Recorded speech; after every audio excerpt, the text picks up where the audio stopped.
سلام كمي تصنحو كورات تخاتاتلتي نزي ساعات زحارنا يوم حصرتن اواناون زبلنا يوم زيناتات إن لكم مسينا لنا نخد كاتلنا دما نعدم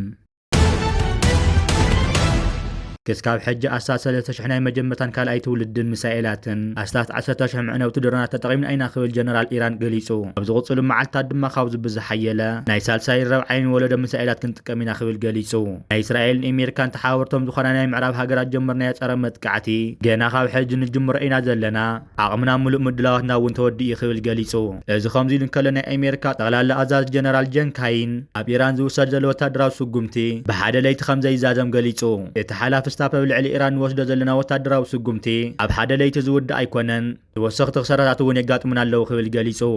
منيستر مكلخال كويت لموضوع مجلسي كويا إيران كابز جمر بدمر 178 بلاستيك مسائلاتن 384 سبعة نفرت درانات إيران كم زبر عن قليسو وهاو قال منيستر مكلخال كويت ونريل سعيد على أتوان درحيتات كابز جمر 37 أبلات سراويت كويت كم تقتل بمجلات كلتا والكسوات تحت حكمنا وكن كوان تهلو أبستراجع أخونات كم زلوا دم حبيرو حالتات كويت ولعلن حد كم زلون 24 ساعات بزل على بقعات كم زنقاس أصلا دم الرجاجيتهم نزوخنا معولها كتسأل سلطن كتتل يقولوا خمسة لو دما وسيخ رديو ونريل سعر زيجهات النبرت نبز حج اوان كاوغ عويان منشات راح حابري تخرخبو وروي جيت راققص فيديو كليب محاورة مرخبتات عم زرقع خو الطاون بنقحات توفاين تناقرا وحلافنات كسكم دما تحساسيبو بتوساخ دما وريات زرك امباسي امريكا بدوران ايران كم تحرمه تغليصو منيستر مكلخال سعود عربي زوص مغلصي ابريات زرك امباسي امريكا بخلته سوالو نفرتن درونن كم تحرمه زوص مغلص راغاغيصو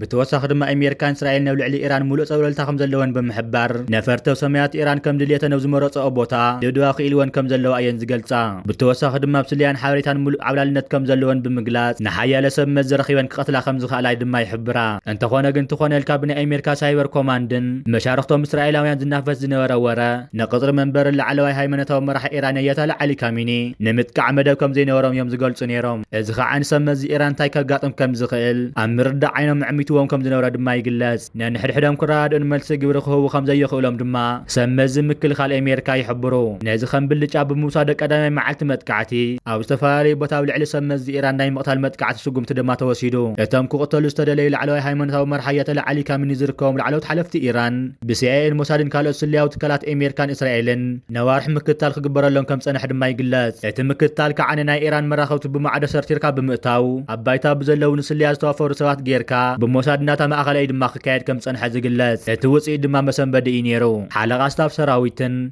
منيستر مكلخال حلافي حلبات ورقابتهم مستقتل دما ايام بعوي على علوي هايمنتاو مرحى ايران كوينو يتناي مقتال سقوم اسرائيل كم زوسدته بعلى دما خمس قلطات يرسعن امريكا بقداوتناي مجمرتا متقعتي ابل علم اقلات اذن مقصار ايرانن ابل علم مدبرات بلاستيك مسائلات ابيات صحفات سليا خم دودود دما حبيرا ابومبر نايتو لفنتاو حيلك دانكي ناو زهوا مغلصي بقون دول علي ايرانان مدنزازن مدنغارن زبل ميلا خم تطقمو دما حبيرو عند علامه اسرائيل امريكان ايران من ماسكم زخونه زغلص خوينو يخون برتيران اول علم مرحته متقعت خم زفصم قميتا اقدم بلا سبع سلطان تميتهم بزحت تكعت نخمدبو منتهم دما مشترك التحاز دما خسر حلم صنيحيو اذ كلنا خونا غن تزغرم نجر اب كندل علوت حلفت ايران بقدام نغو اب حدا بوتو اخيوا منبرم يو اذ خعب اكواتهم غلخاوتهم كقتلوا مخنيات زخونه يو سلاذ دما ايران حيال علوت حلفت مقتالهم انفت خينات كم زقير اي زغلاس بحصير ايوان ترينا يدما ايرانيان قلطف غرمل سخو قعنقطم كم زخل دما يغلاس اتمدن غار بمفتان بوتادراو مداي زركب بالجهات كوان تحلوا راوحتات غون كلو خم زخل دما يغلاس اتي ايران او زوز حاجرات ماخلاي مراق تفصم زلا دوداسو الو نفرتي بلاستيك مسائلنا قديمو تطميد تصنحن كم زين تغاطيمو دما بعلو خمس تكواس تقمرن تخوين دما التفلط نجر يلن ويون لعلوت حلفت مستقتلوم تحتوت حلفت بناي على توغستات زغورو انت هاليون استفلط نجر يلن ويون كم محلوتات دالي تصنحن زي تفلطن باذن قصر انت ماخلي كايد انت هاليون فلط يتخالن زلا اتبدي حرز زمص حتى جن نحيل العلو سمز مقتال نتخينات بايتا يقير دزبليو ايران نزخينات كتقير دياس ولات كال منقد يختنا دزبل ما استغلص نجر يلن سي تخينات قدم جمار مصنعتا زودو خوينو مقتال العلو هايمنتاو مرحتيات العلي كامينين قالو تولع الحلوا ثورة زياده قصر كغورو خمسه خلهم دماتم بيهو እዚ እናገደደ ዝኸይ ዘሎ ወጥሪ ናይ ኢራን ድሮን መጥቃዕቲ ኡዳብን ስዑድ ዓረብን ዝርከቡ ቀንዲ ናይ ወሽመጥ ማእኸላት ነዳዲ ድማ ሃሪሙ ሰማያት ሕቡራት ኢማራት ዓረብን ስዑድ ዓረብን ብተኸታታሊ ተዋሃዲ ናይ ድሮን መጥቃዕቲ ከም ተወስዐ ድማ ተገሊጹ እዚ ድማ ኣብቲ ዞባዊ ጂኦፖለቲካዊ ወጥሪ ሓድሽ ተለዋዋጢ ምዕራፍ ኣብሲሩ ይርከብ ኣብ ኣቡዱባ ደው ጥቓ ናይቲ ኢንዱስትሪ ማእኸል ምስፋሕ ኣብ ዝርከብ መኻዝን ነዳዲ ዓብዪ ናይ ሓዊ ባርዕ ከም ተለዓለ ድማ ተገሊጹ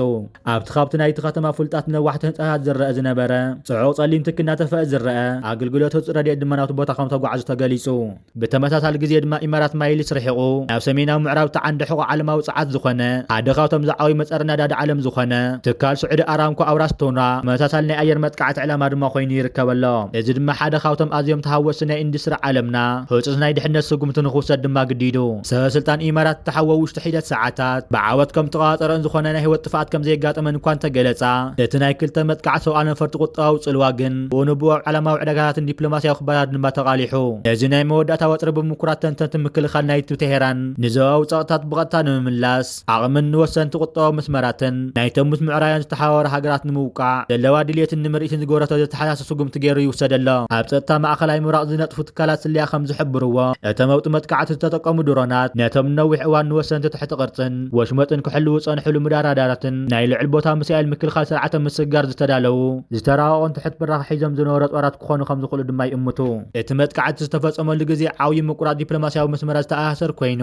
እቲ ኣብ 2019 ትካላት ኣብ ቃይቅን ራይስን ዝተፈጸመ ኣብቲ እዋን ንፍርያት ነዳዲ ስዑድ ዓረብ ንግዚኡ ብፍርቂ ዘጉደለ መጥቃዕቲ ዘኻኽር ዘመናዊ ድምፂ ኮይኑ የግልግል ኣሎ ነታ ንርእሳ ቀዳመይቲ ዓለማዊ ውሕስቲ ቦታ ሃገራዊ ንግዲ ፋይናንስን ቱሪዝምን ንምቕራብ ብጥንቃቐ ክሰርሕ ዝጸንሐት ኢማራት ዓረብ እቲ ናይ ኣየር ክለላ ምጥሓስቲ ብጥንቃቐ ዝሃነፀቶ ናይ ውሽጣዊ ምርጋእ ድልዶ ድሕንነት ምስሊ ዓብዪ ቡዳው ኮይኑ እዩ ዝርከብ ምላሽ ዕዳጋ ቅልጡፍን ሓያልን ዝነበረ ኮይኑ እቲ ዜና ምስ ተሰምዐ ዘለዋ ሰዓታት ዋጋ ነዳዲ ብሬንት ክንህር እንከሎ ነጋዳ ዓለም እቲ መስመራት መጓዓዝያ ባሕርን ወሽመጥ ሆርሙዝን ሰፊሕ ናይ ፀዓት ቀረብን ከጋጥም ከም ዝኽእል ነዊሕ ግዜ ክወስድ ከም ዝኽእል ስጋቶም ገሊፆም ኣለው ዓበይቲ ምዕራብያን ትካላት ነዳድን መሻርክቲ ሎጂስቲክን ናይ ኢንዱስትሪ ቦታታት ቀንዲ መጻውቲ ቸስ ኢራን ስትራቴጂካዊ ግብረ መልሲ ክኾኑ ይኽእሉ እዮም ብዝብል ኣብቲ ዞባ ዘለዎም ናይ ስጋት ገምጋም ዳግም ርእይቶ ይህቡ ከም ዘለው ድማ ይግለጽ ኣሎ እህግራዊ ማሕበረሰብ ህፁፅ ናይ ምዕቃውን ወጥሪ ናይ መኻይን መውዒት እናቕረበ ኣብ ዝርከበሉ ዘሎ እዋን እቲ ኣቡዳቡ ዝተፈጸመ ናይ ክልተ መጥቃዕቲ ሓድሽ ተኣፋፈ ናይ ሓቂ ድማ የጉልሕ ይርከብ ኣሎ እተን ማእኸላይ ምብራቕ ነዊሕ እዋን ክካየድ ፀንሐ ናይ ጽላሎት ውግእ ናብ ቀጥታውን ዕናውን ክኸውን ከም ዝኽእል ንዓለማዊ ፀጥታ ፀዓታዊ ዕዳጋ ዝእቱን ናብ ቁጠባዊ ውግእ ምዕራፍ ተሰጋጊሩ ከም ዘሎ ድማ ይግለጽ ኣሎ ብመሰረት ተንተንቲ ኢንዱስትሪ ዓለማዊ መስመራት መጓዓዝያ ባሕሪ መትረብ ባቢኤል መንደብ ሙሉእ ብምሉእ ደው ከም ዝብሉ ኣብ ዝገልጽሉ ዘለዉ እዋን ኣብ 2023 መጓዓዝያ ቀይሕ ባሕሪ ናብ ንቡር ኩነታት ምምላስ ተስፋ ድማ ፈሺሉ ይርከብ ኣሎ ብሓደ መጋቢት 2026 እቲ ዴንማርካዊ ግዙፍ ትካላዊ መጓዓዝያ መርስ ኩለን መራኺ ውሕስ ወደብ ክደልያ ዝእዝዝ ህፁፅ መምርሒ ዘውፅእ ኮይኑ ኩሉ ናይ ወፃኢ ጉዕዛታት ድማ ብወገን ኬፕ ኦፍ ጉድ ሆፕ ክዝወር ምዃን ድማ ተፈሊጡ ኣሎ እቲ ውሳነ ኣብቲ ብ28 ለካቲት ዝነበረ መወዳእታ ሰሙን ኣብ ልዕሊ ዕላማ እስራኤል ተኻየደ ሓበራዊ ስርሒት ኣሜሪካን እስራኤልን ስዒቡ ዝመፀ ናይ ሕነ ምፍዳይ ምፍራሓት ኣብቲ ዞባ ዝተረኣየ ዓብዪ ወታደራዊ ምስሓብ ሰዓበ ዝመፀ እዩ ኣብቲ ዞባ ዝተረኣየ ወታደራዊ ምስሓብ ስዒቡ ዝመፀ እዩ ኣብ ሓደ ካብቶም መገደስቲ መተሓላለፍ ባሕሪ ዓለም ትርከብ ኤርትራ እዚ ቅልውላዊ ስትራቴጂካዊ ሃገራዊ ድሕነታ ለውጢ ከም ተምፅእ ድማ ገይርዋ ኣሎ ኣስመራ ነቲ 1100 ኪሎ ሜትር ዝንውሓተ ገማግም ባሕሪ ካብ ሳዕቤን ዘይሕጋዊ ግጭትን ዘይሕጋዊ ምስጋር ንምክልኻል መሳኺቶ ፍሉስ ዝተበታተነ መርበውን ቁልጥፋትን ተዓፃፅፍትን ጀላዊ ሓለዋ ከም ዘዋፍረት ድማ ተገሊጹ